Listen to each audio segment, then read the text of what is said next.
It is a work of beauty and precision. Each hour, each minute, each second is arrived at with absolute accuracy.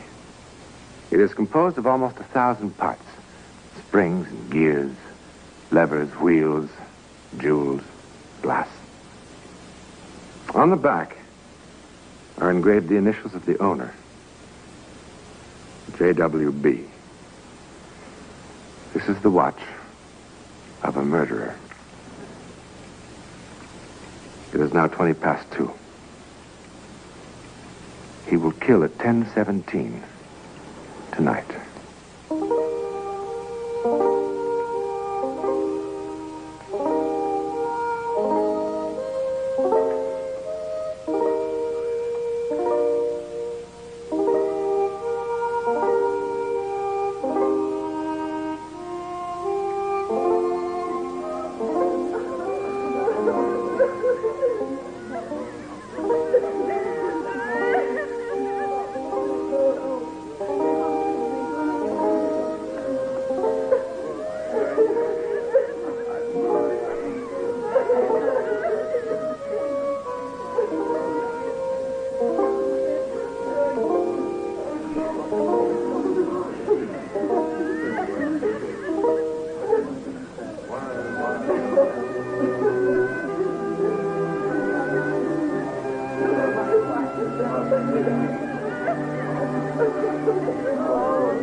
Mary?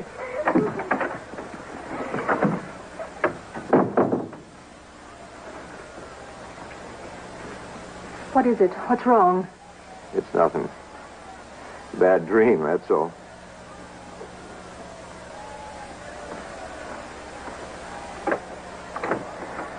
Tell Mr. Hay to come in here, please. I told you I shouldn't take a nap after lunch.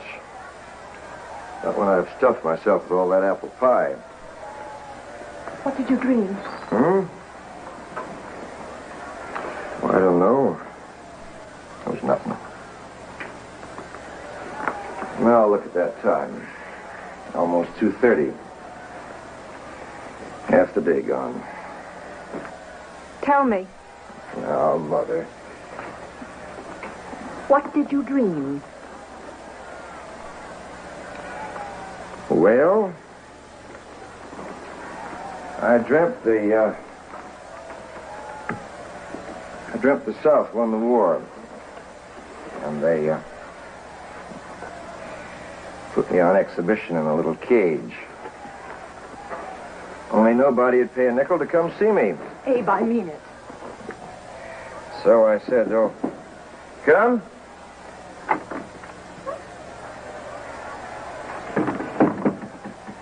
Good afternoon, Mr. President. Not much left of the afternoon, good or bad. You should awaken me. Well, sir, you seem so tired. How many hot and hungry politicians have we today? Speaker Kofo is waiting, and Congressman Cole of California.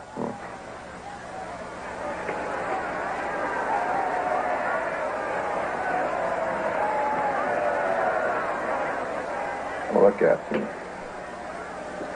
Did you ever see such happiness? Why, they're busted with it. Mary, today, for the first time in 4 years, the war is spoken of in the past tense.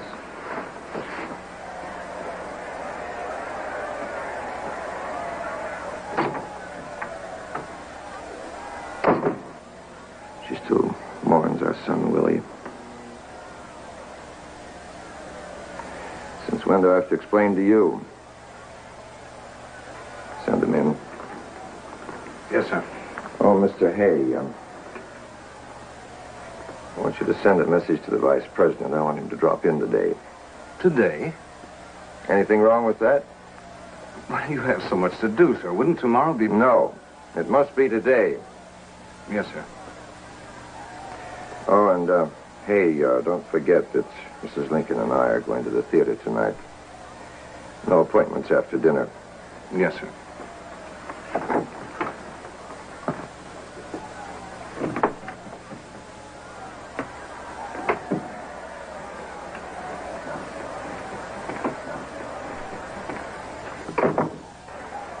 Oh, Mary, please be happy. It's such a wonderful day. Please don't spoil it.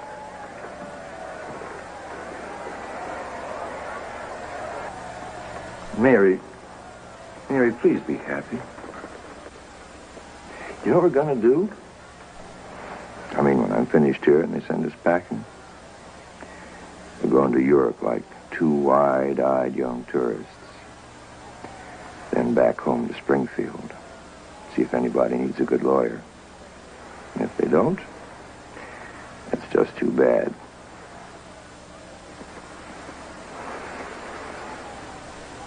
Well, what's so awful about a few acres along the Sangamon?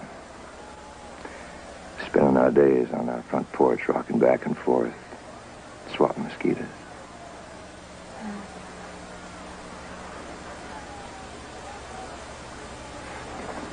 What did you dream? Stop it. Mary, will you stop it? Will you stop hounding me? Even today you can't.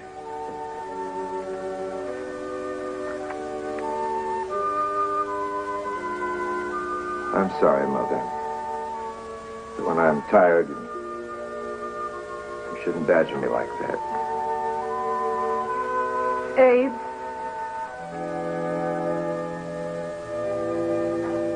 I want to know.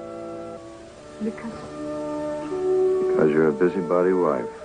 Twist me right around your little finger. You let me keep my dreams to myself. Because I'm so afraid. Of what? All day today I've had the strangest feeling. I can't explain it. Now, Mother. I had the same feeling once before. The day our Willie died. Oh, Mary. I did.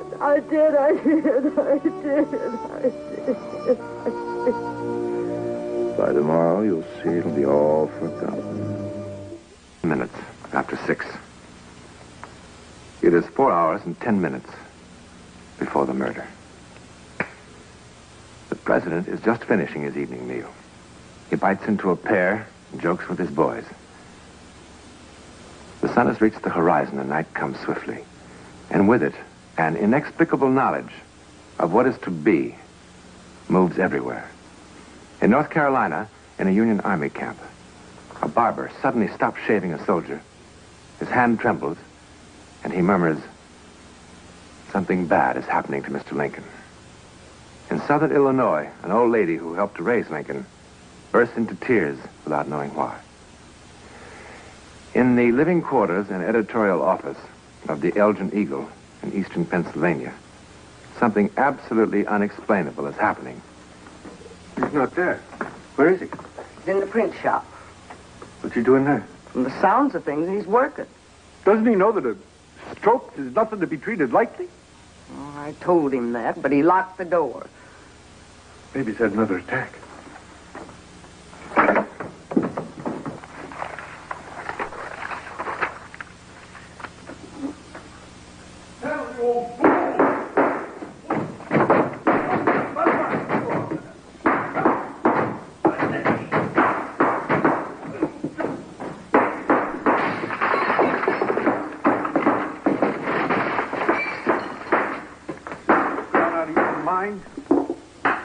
I can't afford to close the drugstore to go to a funeral. And the doc told you to...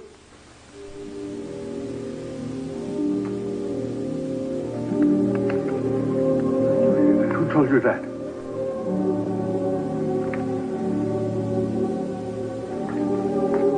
Miss Dog! Come in here and hurry! The way people are. What do you want? Howling mob in here that burned down the place for spreading these lies. What's the matter? Is he sick? Shall I run for the doctor? Where could he have heard that? Nowhere. He's been in the kitchen or his bedroom all afternoon. Nobody came to talk to him. Not a soul. But there's nothing wrong with Mr. Lincoln. Why would he print a thing like this?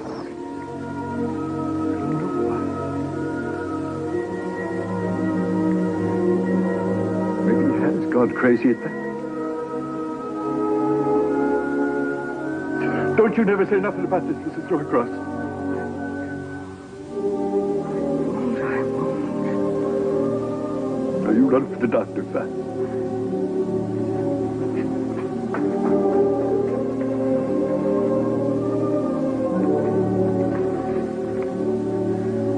What got into you, Samuel?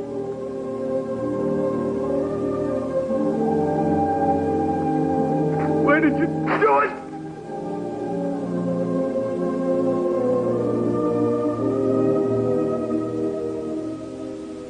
It is now 7:20. The assassination is less than 3 hours away. Abe Lincoln is just leaving the White House for Ford's Theater. A guard very close to him calls, "Good night, Mr. President." After pausing a moment, Lincoln replies, "Goodbye." 830 miles from Washington, in the vicarage at the First Congregational Church, the minister, Jonathan Stroom, is resting after a long day in his church.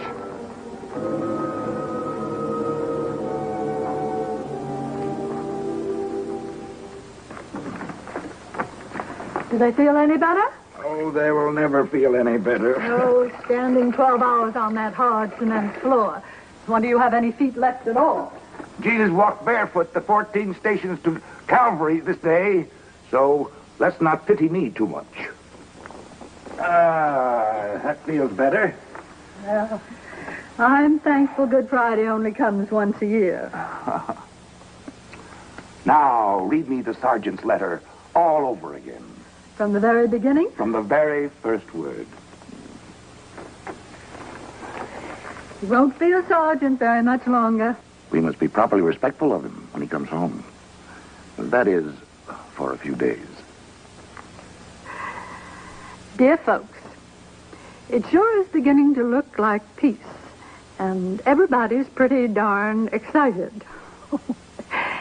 His spelling has to be seen to be believed.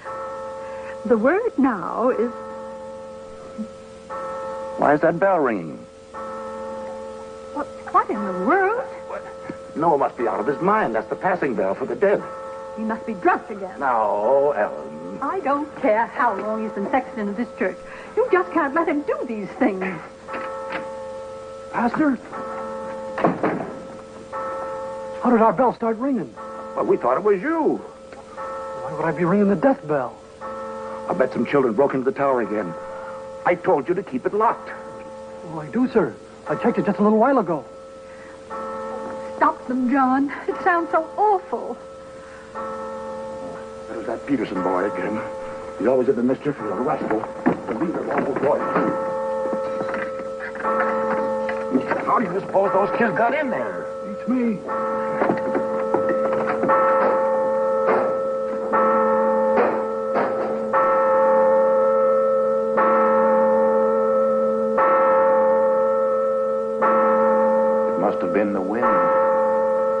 What went faster?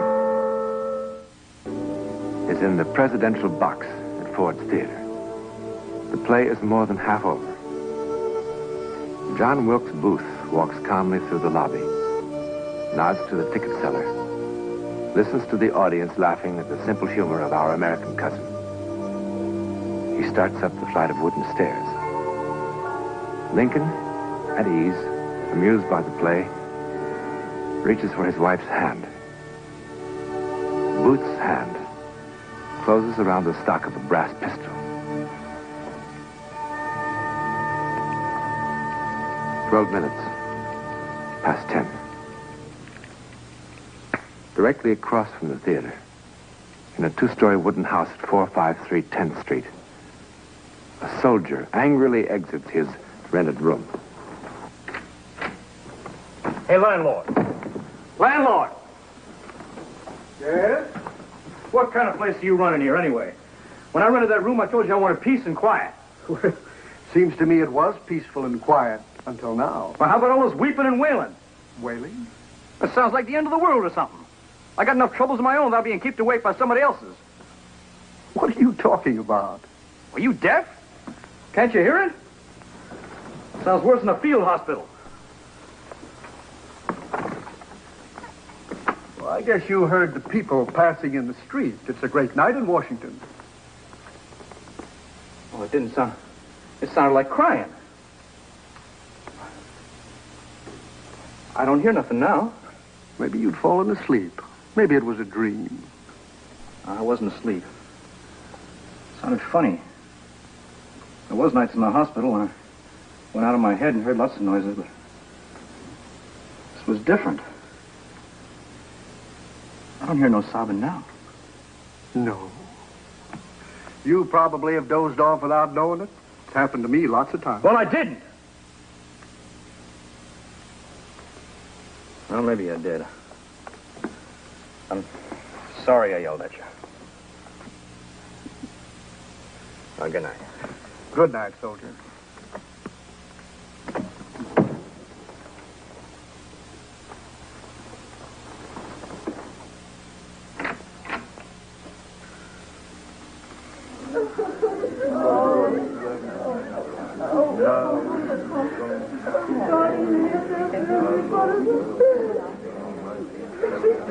What is this?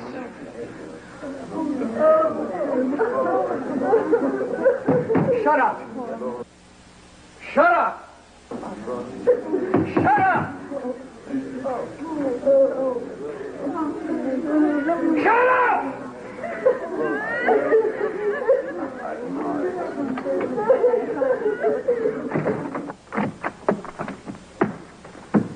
What's the matter now? Oh, that room ain't for me.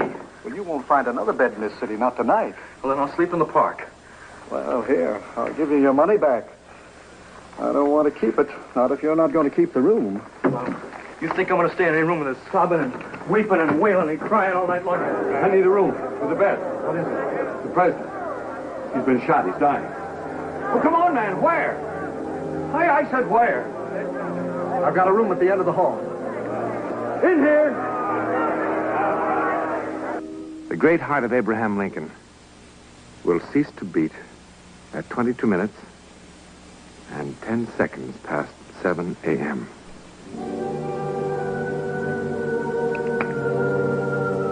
And so the strangest and saddest hours in American history come to an end. And of these hours, what is truth and what is legend? Who can know? Certainly it was a time filled with portent, with dreams of warning, precognition, premonition, all unheeded, as though a power beyond man's knowing decreed that nothing would deflect that bullet from its course. Abraham Lincoln's favorite lines were from Shakespeare. After life's fitful fever, he sleeps well. Treason has done its worst. Not steel, nor poison, malice domestic, foreign levy, nothing can touch him further.